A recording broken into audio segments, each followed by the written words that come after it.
Update natin mga tol ang top 10 pound for pound ng Ring Magazine. Number 1 pa rin si Terence Crawford, number 2 si Naoya Inoue, number 3 si Alexandre Usyk, number 4 si Canelo Alvarez, number 5 si Dimitri Bivol, number 6 si Devin Haney, number 7 si Errol Spence, number 8 si Gervonta Tank Davis, number 9 si Teofimo Lopez at number 10 si Jesse Bam Rodriguez.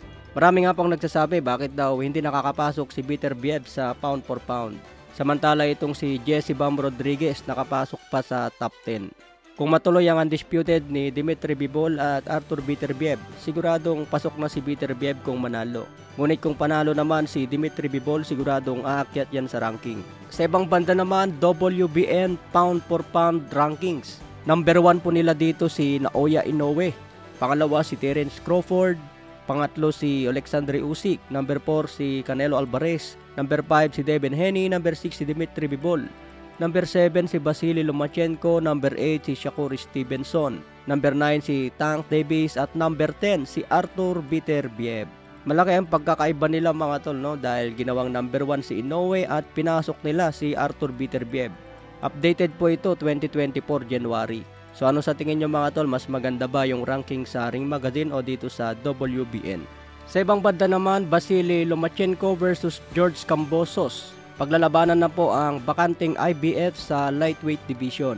Mangyayari daw yan sa May 12 at dadayo si Lomachenko sa Australia. Ayan po yung report galing kay Mike Coppinger. So magandang pagbabalik ito kay Vasily Lomachenko matapos matalo kay Devin Haney. Matatandaan po natin 2 beses nang tinalo ni Haney itong si George Kambosos. Kung manalo si Vasily Lomachenko dito mga tol, posible nang matuloy ang bakbakan kay Shakur Stevenson. Kaya yan po ang abangan natin sa May 12, medyo malayo pa. Sa ibang banda, Arthur Beterbiev sinabing hindi great fighter si Dimitri Bivol.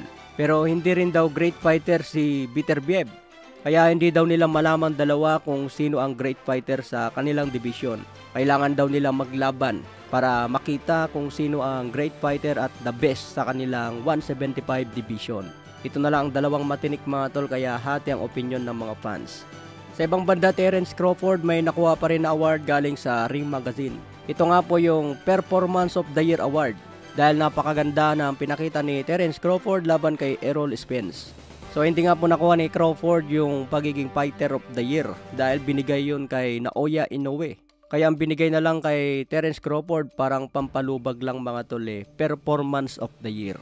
So not bad na rin dahil maganda naman yung award na yon. Pero iba pa rin kasi kapag Fighter of the Year, mas maganda pakinggan.